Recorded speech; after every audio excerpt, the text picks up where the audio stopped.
এখন যদি হয়ে গেল মনোমালিন্য, তখন আপনার করণীয় কি? মনোমালিন্য যদি হয়ে যায়, আপনার মাঝে আমার মাঝে মনোমালিন্য হয়েছে, ভুল বুঝাবুঝি হয়েছে,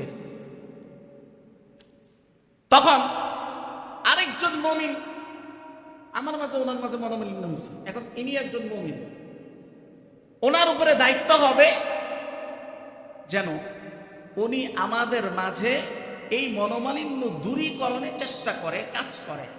আল্লাহ তাআলা ওই সূরা হুজুরাতের আয়াত নম্বর 9 বলতেছেন, আল্লাহ বলেন, ওয়া ইন তাইফাতানি মিনাল মুমিনিনা ক্তাতালু ফাসলিহু বাইনাহুমা। মুমিনের দুই গ্রুপের মাঝে যখনই মনোমালিন্য হবে, তখন তৃতীয় মুমিন, বুঝমান মুমিনের দায়িত্ব কি? তার মাঝে সংশোধনের কাজ করা। আর এই দায়িত্ব আমাদের কাঁধে যিনি দিয়েছেন তিনি কে?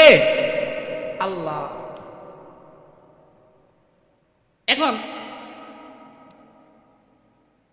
আল্লাহ তাআলা, আচ্ছা এটা তো শ্বাসের আওয়াজ নিতেছে কেন আজকে? আগে তো এরকম ছিল না। হ্যাঁ, হঠাৎ করে এরকম, মানে আমি শ্বাসে ফেলতে পারতেছি না, ধাপ ধাপ করে ধরতেছে।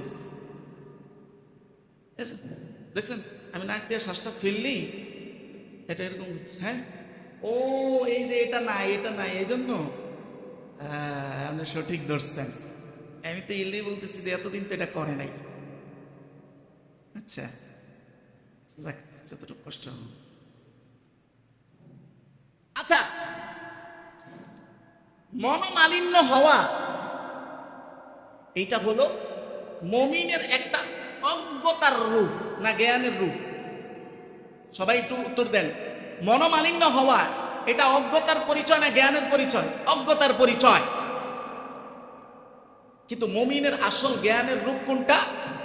যেটা রাসূলুল্লাহ হাদিসে বলেছেন, সহিহ মুসলিম হাদিস নাম্বার 2564 নং হাদিসের বর্ণনা নবী বলেন, আল মুসলিম আখুল মুসলিম। মুসলমান মুসলমানের কি ভাই? সবাই বলেন, মুসলমান মুসলমানের কি ভাই? এইবার আপনি যে আমার প্রতি আপনার অন্তরে ভ্রাতৃত্ব আছে, সেটার প্রমাণ কি? আমার যে আপনার প্রতি ভ্রাতৃত্ব আছে, এইটার প্রমাণ কি? আল্লাহর নবী বলেন, যদি ভ্রাতৃত্ব থাকে আপনার জন্য আমার মধ্যে, আমার জন্য আপনার মধ্যে, তাহলে তিনটা কাজ আপনার জন্য আমার থেকে প্রকাশ পাবে না এবং আমার জন্য আপনার থেকে প্রকাশ পাবে না। কাজ কয়টা? সবাই বললেন ভাই কয়টা? তিনটা। কি কি একটু শুনেন। এক নাম্বার, লা ইয়াজলিমুহু। এক নাম্বার হলো, যদি ভ্রাতৃত্ব থাকে আপনার জুলুমের শিকার আমি হব না, আমার জুলুমের শিকার আপনি হবেন না। কারণ আমরা একে অপরের জুলুমের শিকার হই কি হই না? আর সবাই বলতে হবে হই কি হই না? তার মানে আমার মধ্যে মুমিন হিসাবে যে ভ্রাতৃত্ব থাকার দরকার সেটা কি আছে? পরিপূর্ণ নাই। দুই নাম্বার, ওয়ালা ইয়াখদুলুহু। মুমিন হিসাবে যদি ভ্রাতৃত্ব থাকে, দুই নাম্বার, আপনি আমার থেকে কখনো অপমানের শিকার হবেন না। আমরা সমাজে একে অপরের কাছ থেকে অপমানের শিকার হই কি হই না? তার মানে ভ্রাতৃত্ব ওই পরিমাণ নাই। তিন নাম্বার, ওয়ালা ইয়াহতিরুহু।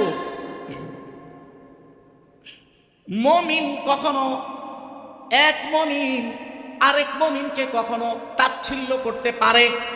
বলেন পারে? আল্লাহর নবী বলেন, যদি তার ভ্রাতৃত্ব থাকে তাহলে সেটা করতে পারে না। এখন আমরা তো তাচ্ছিল্য করি কি করি না? কথা জবাব দেন, তাচ্ছিল্য করি কি করি না? তার মানে আমাদের মাঝে ওই ভ্রাতৃত্ব আছে নাকি নাই? পরিপূর্ণ নাই, হয়তো অল্প আছে, পরিপূর্ণ নাই। এই তো সুন্দর কথা বলছে। এবার